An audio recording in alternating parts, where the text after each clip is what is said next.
Hello વિદ્યાર્થી મિત્રો, આજે આપણે દ્રવ્યોમાં શુદ્ધ આંતરિક અર્ધવાહક વિશે શીખશું. બરાબર. તો શુદ્ધ આંતરિક અર્ધવાહકમાં આપણે જોયું તો કોણ બે આવે છે? સિલિકોન અને જર્મેનિયમ. તો સિલિકોન અને જર્મેનિયમ કયા સમૂહના તત્વો છે? 14મા સમૂહના તત્વો. તો શુદ્ધ આંતરિક અર્ધવાહકમાં 14મા સમૂહના બે તત્વો સિલિકોન અને જર્મેનિયમ આવે છે. ચલો, તો પહેલો પ્રશ્ન પોઈન્ટ આપણો શું થયો? તો કે શુદ્ધ આંતરિક અર્ધવાહકમાં સમૂહ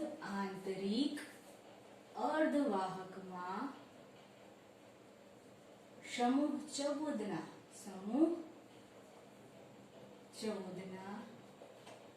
બે તત્વો સિલિકોન અને જર્મેનિયમ આવે છે, જેમની ઇલેક્ટ્રોન રચના કેવી છે? જેમની ઇલેક્ટ્રોન રચના ns2np2 છે, જ્યાં સિલિકોન માટે શું હોય? n બરાબર 3. સિલિકોનની છેલ્લી કક્ષા કઈ છે? n બરાબર 3. એવી જ રીતે જર્મેનિયમ માટે શું હોય? n બરાબર 4. આટલું તમને આવડતું જ હશે, બધાએ કેમિસ્ટ્રીમાં સ્ટડી જ કર્યું હશે. બરાબર. તો 14મા સમૂહના તત્વોની છેલ્લી કક્ષાની ઇલેક્ટ્રોન રચના શું હોય? ns2np2, જેને આપણે વેલેન્સ ઇલેક્ટ્રોન રચના પણ કહીએ છીએ. તો અહીંયા જોઈ શકીએ કે 14મા સમૂહના તત્વોમાં છેલ્લી કક્ષામાં કુલ કેટલા ઇલેક્ટ્રોન સમાઈ શકે છે? તો કે s કક્ષામાં 2 ઇલેક્ટ્રોન અને p કક્ષામાં 6 ઇલેક્ટ્રોન, એમ કરીને કુલ 8 ઇલેક્ટ્રોન સમાઈ શકે. પણ આપણા સિલિકોન અને જર્મેનિયમમાં કેટલા ઇલેક્ટ્રોન છે? 2 અને 2 4 ઇલેક્ટ્રોન છે. 4 ઇલેક્ટ્રોનની જગ્યા ખાલી છે. તો હવે એને પોતાની છેલ્લી કક્ષા પૂરી કરવી હોય તો શું કરવું પડે? તો કે એને ના તો પોતાને બીજાને પોતાની ઇલેક્ટ્રોન આપી શકે અને ના બધા ઇલેક્ટ્રોન બીજાના લઈ શકે, એટલી એની કેપેબિલિટી નથી. એટલા માટે એ શું કરે? તો કે બીજા જોડે ભાગીદારીમાં બંધ બનાવે, જેને આપણે શું કહીએ? સહસંયોજક બંધ. તો આ કેસમાં શું કરશે? સિલિકોન એની બાજુમાં બીજા 4 સિલિકોન પરમાણુ હશે, એની જોડે એનો ઇલેક્ટ્રોન લેશે અને પોતાનો એક આપી અને સહસંયોજક બંધ બનાવશે. આવા 4 બંધ બનાવશે. બરાબર છે? એટલે શું થાય કે આમ એમની વેલેન્સ કક્ષામાં અથવા તો વેલેન્સ બેન્ડમાં 4 ઇલેક્ટ્રોન હોય છે અને તેને આ વેલેન્સ બેન્ડ પૂરો કરવા અથવા તો વેલેન્સ કક્ષા પૂરી કરવા માટે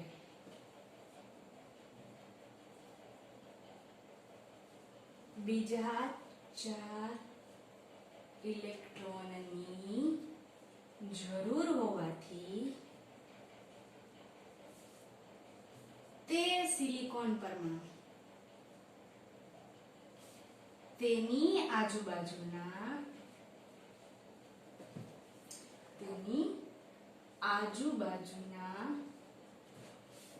બીજા 4 સિલિકોન પરમાણુના ઇલેક્ટ્રોન સાથે પોતાના એક ઇલેક્ટ્રોનની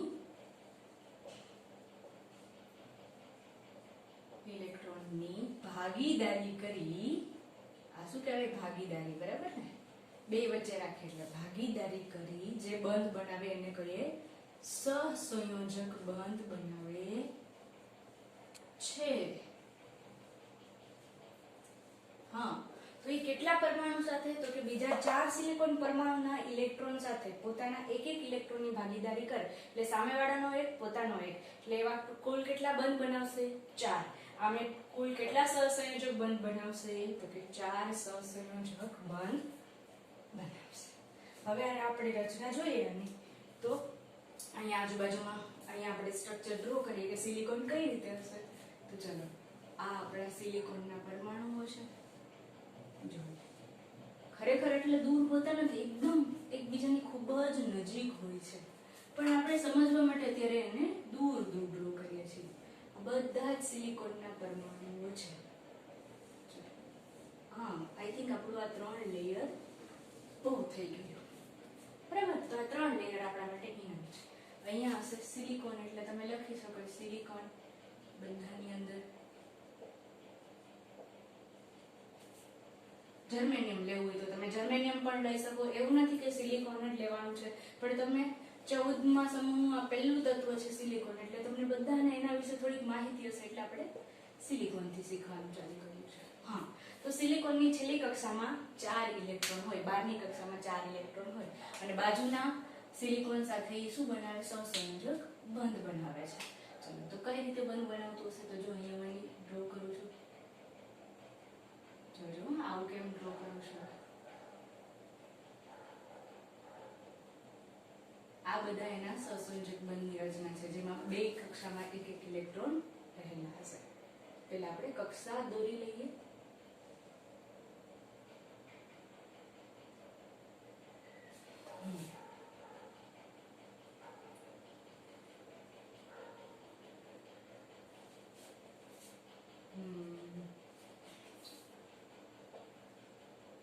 હવે આ બબ્બે કક્ષા એટલે ડ્રો કરું છું બધી સાઈડ, કારણ કે એક સામેવાળા સિલિકોનનો અને એક પોતાનો, એવી રીતે 2 ઇલેક્ટ્રોન સમાય એના માટે જગ્યા બને.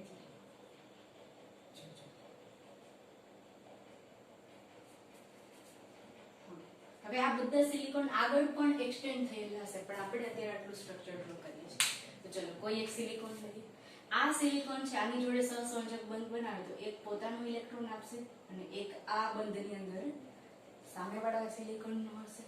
બરાબર, સેમ એવી જ રીતે આ સિલિકોન છે એ બીજા જોડે બંધ બનાવશે તો એક સિલિકોન પોતાનો હશે, એક હશે સામેના સિલિકોન પરમાણુ. એવી જ રીતે આની અંદર એવી જ હશે. તો જો હું અહીંયા બધાના એક એક ઇલેક્ટ્રોન ડ્રો કરું છું.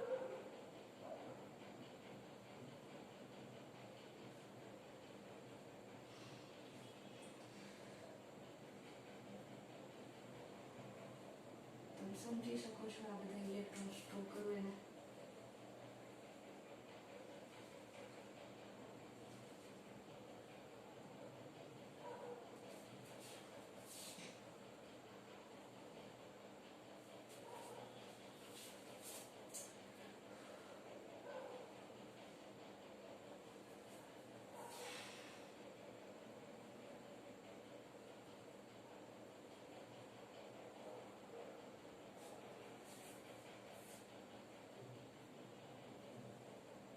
હવે આ સિલિકોનનો વારો, એમાં એક, આ બીજું અને આ ત્રીજું ઇલેક્ટ્રોન.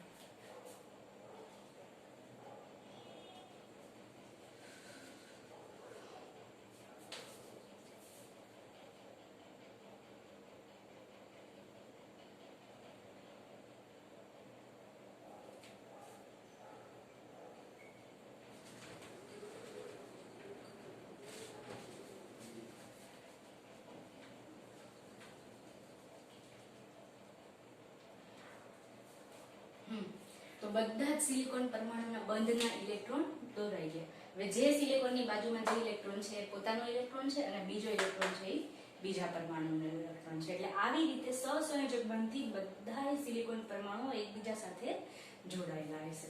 અને આ જે ઇલેક્ટ્રોન છે, આ ઇલેક્ટ્રોન ઘણીવાર આ પરમાણુની આજુબાજુમાં અને અત્યારે આની આજુબાજુમાં, બંને પરમાણુની આજુબાજુમાં આગળ પાછળ ગતિ કરતા હશે. અહીંયા ખાલી આપણે 2 પરમાણુથી સમજીએ તો આ સિલિકોનનો એક પરમાણુ અને આ સિલિકોનનો 2 પરમાણુ.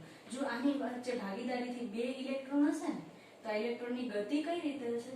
તો કે આ ઇલેક્ટ્રોન છે એ અહીંયા જશે, વળી પાછો અહીંયાથી અહીંયા આવશે, વળી પાછો અહીંયા આવશે.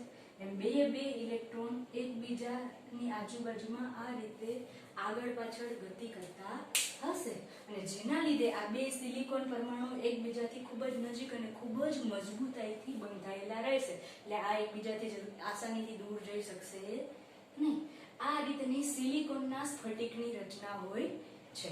ચલો, તો આ સ્ટ્રક્ચર સમજવા માટે જ હતું અને જ્યારે એક્ઝામમાં પૂછાય ત્યારે આપણે આ સ્ટ્રક્ચર દોરવાનું રહે છે. હવે આગળ વાત કરીએ તો જ્યારે તાપમાન બહુ જ નીચું હોય એટલે કે T બરાબર 0 કેલ્વિન હોય. કેટલું હોય? T બરાબર 0 કેલ્વિન. ત્યારે બધા જ ઇલેક્ટ્રોન આ રીતે બંધની અંદર બંધાયેલા હશે. પણ જેમ તાપમાન વધશે એમ શું થશે તો કે ઉષ્મા ઊર્જા પણ વધશે. વાતાવરણની અંદર જે ઊર્જા હોય ઉષ્મા સ્વરૂપે એ પણ વધશે. તો આ ઉષ્મા ઊર્જા વધશે એમ ઇલેક્ટ્રોન શું કરશે તો કે આ ઉષ્મા ઊર્જાને શોષી લેશે અને શોષીને પોતાની પાસે એટલી ઊર્જા આવી જાય જેથી આ સિલિકોન પરમાણુથી બહાર નીકળી શકે તો એ પોતાની જગ્યા છોડીને સ્ફટિકની અંદર મુક્ત થઈ જશે. તો આ ઉષ્મા ઊર્જા શું કરશે તો કે ઇલેક્ટ્રોન ઉષ્મા ઊર્જાનું શોષણ કરશે. બરાબર છે, ઉષ્મા ઊર્જાને શોષશે અથવા તો શોષણ કરશે. એના લીધે શું થશે તો કે ઇલેક્ટ્રોન મુક્ત થશે વહન માટે. બરાબર, શેના માટે મુક્ત થશે તો કે વહન માટે. જો જેમ તાપમાન વધશે એમ આમાંથી કોઈ ને કોઈ બધા જ ઇલેક્ટ્રોન એક સાથે મુક્ત નહીં થાય, પણ અમુક ઇલેક્ટ્રોન કે જેની પાસે ઈઝીલી વધારે ઉષ્મા ઊર્જા શોષી શક્યા હોય એવા ઇલેક્ટ્રોન આ ઊર્જાનું શોષણ કરી અને મુક્ત થઈ જશે. ચલો એક્ઝામ્પલ તરીકે લઈએ તો જેમ તાપમાન વધ્યું એમ આ ઇલેક્ટ્રોન છે ત્યાંથી ઊર્જાનું શોષણ થઈ ગયું અને પોતાની જગ્યા છોડીને બહાર આવી ગયું. તો જો પોતાની જગ્યાએ શું ખાલી જગ્યા થઈ ગઈ. હવે આ સિલિકોનનો એક બંધ બનશે નહીં. બરાબર, આ બે વચ્ચેનો બંધ તૂટી ગયો અને ઇલેક્ટ્રોન બહાર નીકળી ગયો. જેમ તાપમાન વધશે એમ આ ઇલેક્ટ્રોન વધુ ને વધુ પોતાની જગ્યા છોડી અને અહીંયા હોલ બનાવશે અથવા તો ખાલી જગ્યા બનાવશે અને પોતે મુક્ત થતા જશે. એટલે જેમ તાપમાન વધશે એમ ઇલેક્ટ્રોન નવા નવા છૂટા પડતા જશે. બરાબર, હા. હવે જ્યારે તાપમાન વધતા એમ વિચારીએ કે તાપમાન થોડાક ટાઈમ માટે કોન્સ્ટન્ટ રહે એટલે કે સંતુલન સ્થિતિ. જ્યારે આપણે એકવાર જે પણ તાપમાન દબાણ રાખ્યું એ બધું રાખીએ અને પછી થોડોક ટાઈમ પછી પ્રક્રિયા સંતુલન આવે એવું કેમિસ્ટ્રીમાં શીખી ગયા. એમ ફિઝિક્સની અંદર જ્યારે કોઈ એક તાપમાન ફિક્સ રાખી દીધું T બરાબર માની લઈએ કે 400 કેલ્વિન, તો 400 કેલ્વિને ધીમે ધીમે આવા જોડકા વધુ ને વધુ બનતા જશે કારણ કે તાપમાન વધાર્યું. એક ટાઈમ એવો આવશે કે હવે એનાથી વધારે જોડકા બનશે નહીં. તો શું આ ઇલેક્ટ્રોન મુક્ત થયા હિસાબ મુક્ત જ રહેશે, ફરી પાછા હોલમાં નહીં જાય તો કે નહીં. આ ઇલેક્ટ્રોન મુક્ત થશે તો થશે બાજુમાં શું થશે તો કે આ બીજા ઇલેક્ટ્રોન હોય ને એ ઇલેક્ટ્રોન આ હોલમાં ભરાઈ જશે. એટલે હવે શું થશે આ ઇલેક્ટ્રોન ક્યાં જતું રહ્યું તો કે આ હોલમાં. એટલે આ હોલ ભરાઈ ગયો અને આ એની નવી જગ્યાએ નવો હોલ થઈ ગયો. સેમ અગેન આ હોલ છે એની બાજુમાં આ ઇલેક્ટ્રોન છે તો આ ઇલેક્ટ્રોન અહીંયાથી કૂદીને ઊર્જા મેળવીને અહીંયા હોલમાં આવી જશે. બરાબર, અને આ હોલ બુરાઈ જશે અને ફરીથી બંધ બની જશે અને પોતાના સ્થાને પોતે હોલ છોડતો જશે. આવી રીતે સંતુલન તાપમાને જોડકા બનવાની. જો અહીંયા હોલમાં ઇલેક્ટ્રોન આવી ગયો એટલે ફરીથી જોડકું બની ગયું અને ફરીથી નવું જોડકું ઉત્પન્ન થવાની. હોલ અને ઇલેક્ટ્રોનનું ફરીથી આ નવું જોડકું ઉત્પન્ન થવાની પ્રક્રિયા ચાલુ રહેશે. પણ જ્યારે સંતુલન સ્થિતિ આવશે ને ત્યારે હોલ અને ઇલેક્ટ્રોનની પેર બનશે. જેટલા જોડકા નવા બનતા હશે ને એટલા જોડકા ફરીથી ભેગા મળીને હોલને બુરતા પણ હશે. સમજાય? એટલે બંનેની પ્રક્રિયા કેવી હશે? સરખી. જો 5 નવા ઇલેક્ટ્રોન છે એ પોતાની જગ્યા છોડીને નવા હોલ બનાવે ને તો બીજા 5 ઇલેક્ટ્રોન જૂના હોલની અંદર બુરાઈને ફરીથી બંધ બનાવી દે. એટલે નંબર ઓફ ઇલેક્ટ્રોન જે મુક્ત થશે એ કેવા હશે? સરખા. ક્યારે? કોઈ એક ફિક્સ તાપમાને જ્યારે સંતુલન સ્થિતિ આવે ત્યારે. બરાબર, તો આટલી વસ્તુ સિલિકોન પરમાણુમાં બરાબર સમજાઈ ગઈ તમને? ચલો તો હવે આ જ આપણે થિયરીની અંદર લખીએ.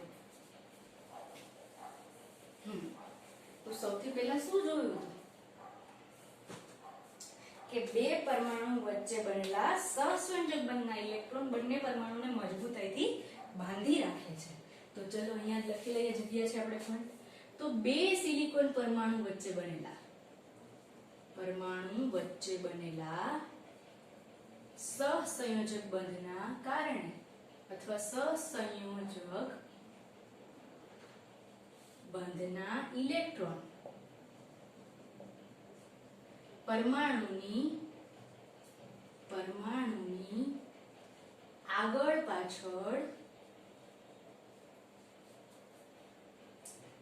ગતિ કરતા રહે છે અથવા ગતિ કરે છે અને તે બે પરમાણુને મજબૂતાઈથી બાંધી રાખે છે. થઈ ગયું અહીંયા સુધી? ચલો હવે આકૃતિ પરથી આપણે આગળ જોઈએ તો કે નીચા તાપમાને સહસંયોજક બંધમાંથી જોયું આપણે શું જોયું તો કે નીચા તાપમાને જ્યારે તાપમાન 0 કેલ્વિન અથવા નીચું હોય તો નીચા તાપમાને સહસંયોજક બંધના ઇલેક્ટ્રોન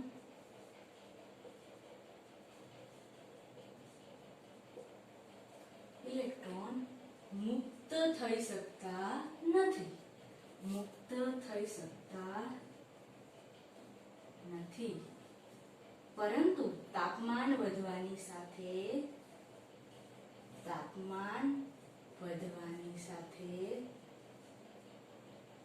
બંધના ઇલેક્ટ્રોન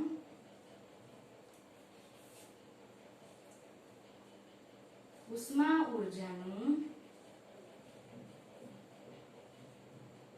શોષણ કરી સહસંયોજક બંધ તોડીને શું કરે સહસંયોજક બંધને તોડી નાખે કરી સહસંયોજક બંધને તોડીને વહન માટે અથવા તો વિદ્યુતના વહન માટે મુક્ત થાય છે. હા હવે જુઓ અહીંયાથી ઇલેક્ટ્રોન મુક્ત થયું તો અહીંયા ખાલી જગ્યા બની મતલબ સિલિકોને એક ઇલેક્ટ્રોન ગુમાવ્યો તો સિલિકોન પાસે કેવો વિદ્યુતભાર આવી જાય ધન. તો આપણે કહી શકીએ કે આ ધન વિદ્યુતભાર અહીંયા ખાલી જગ્યામાં હશે આંશિક રીતે ક્યાં હશે એનો ધન વિદ્યુતભાર ખાલી જગ્યામાં એના લીધે જ ફરી પાછા બીજા ઇલેક્ટ્રોન અટ્રેક્ટ થઈને ત્યાં હોલની અંદર આવે છે જેને આપણે હોલ કહેશું. આગળ જોઈએ આપણે વાત કરીએ કે શું કહેશું આપણે હોલ કહેશું. એટલે વહન માટે મુક્ત થાય છે અને તેના મૂળ સ્થાને ખાલી જગ્યા છોડે છે. બરાબર ને શું હતી ખાલી જગ્યા છોડે છે. હવે આ ખાલી જગ્યાની વાત કરીએ જે ખાલી જગ્યા છોડે છે ને અહીંયા ઇલેક્ટ્રોન મુક્ત થઈને બરાબર એ ખાલી જગ્યા પર પરમાણુનો આંશિક ધન વિદ્યુતભાર આવે છે. હા આ ખાલી જગ્યા પર જે પરમાણુ ઇલેક્ટ્રોન ગુમાવે ધન આયન બનાવે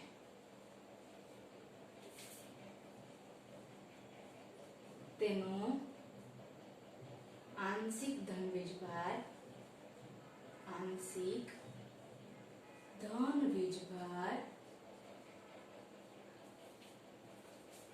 આ હોલમાં રહેલો હોય છે.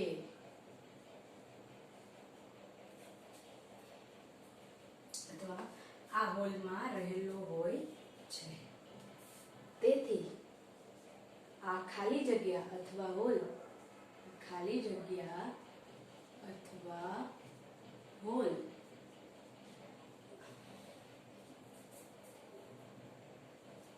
આભાસી ધન વીજભારિત કણ તરીકે વર્તે છે જેને આપણે શું કહીએ હોલ કહે છે. બરાબર ચલો અહીંયા સુધી તો આપણે સમજાઈ ગયું બધાને બરાબર. હવે આ સાઈડનો પાર્ટ કાઢી નાખું છું.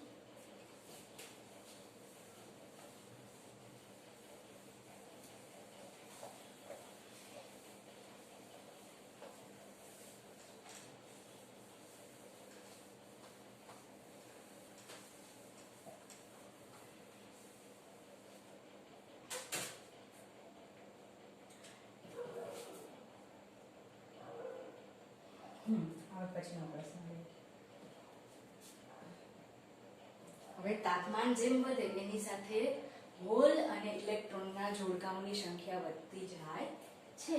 આપણે એમ કહીએ કે તાપમાન વધતા સહસંયોજક બંધ તૂટે. સહસંયોજક બંધ શું થાય તૂટે. બંધ તૂટે છે. આમ નવા હોલ અને ઇલેક્ટ્રોનના જોડકા રચાય છે. હવે સંતુલન સ્થિતિની વાત કરીએ તો કે સંતુલન સ્થિતિએ, સંતુલન સ્થિતિએ ઇલેક્ટ્રોન અને હોલના ઉદ્ભવવાની અને ફરીથી ઇલેક્ટ્રોન અને હોલ જોઈન્ટ થઈને સહસંયોજક બનવાની અને ફરીથી હોલ અને ઇલેક્ટ્રોન સંયોજાવાની સંખ્યાનો દર સમાન હોય છે.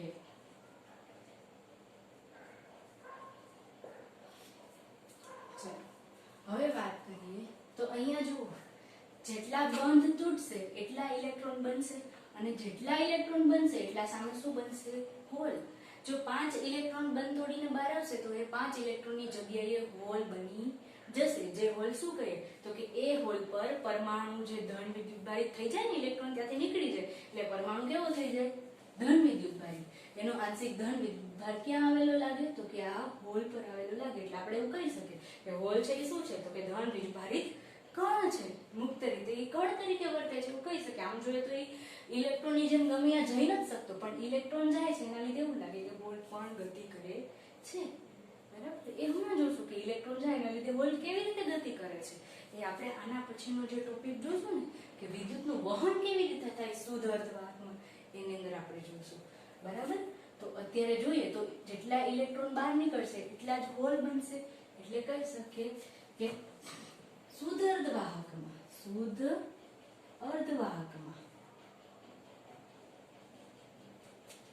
ઇલેક્ટ્રોન અને હોલની સંખ્યા કેવી હોય? સરખી હોય. એટલે ઇલેક્ટ્રોન અને હોલની સંખ્યા સમાન હોય છે. સંખ્યા સમાન હોય છે. એટલે કે જ્યારે સંખ્યાને ઇલેક્ટ્રોનની સંખ્યાને n કહું તો n હોલની સંખ્યા nh બરાબર ni. I શેના માટે હોય? અહીંયા I થાય ઇન્ટ્રિન્સિક. શું થાય? ઇન્ટ્રિન્સિક. ઇન્ટ્રિન્સિક એટલે તો કે શુદ્ધ અર્ધવાહકને આપણે શું કહીએ? આંતરિક અર્ધવાહક કહીએ. તો આંતરિકને ઇંગ્લિશમાં શું કહેવાય? ઇન્ટ્રિન્સિક. એટલા માટે અહીંયા બેનું કોમન માટે શું યુઝ કર્યું? ni. બરાબર. એટલે ઇન્ટ્રિન્સિકની અંદર હોલની સંખ્યા અથવા ઇલેક્ટ્રોનની સંખ્યા. તો હવે તમને સમજાઈ ગયું હોલ છે એ શું છે તો કે જ્યારે ઇલેક્ટ્રોન સહસંયોજક બંધ તોડી અને બહાર નીકળે ત્યારે પોતાની જગ્યા જે ખાલી રહે છે એને આપણે હોલ કહીએ છીએ. અને હોલ એક ધન વીજભારની જેમ, મુક્ત ધન વીજભાર હોય એની જેમ વર્તે છે. ખરેખર નથી પણ આભાસી રીતે એની જેમ વર્તે છે. અને કેવી રીતે એ મુક્ત ધન વીજભાર તરીકે વર્તે છે તે હવે પછી આપણે નેક્સ્ટ ટોપિકની અંદર જોઈશું.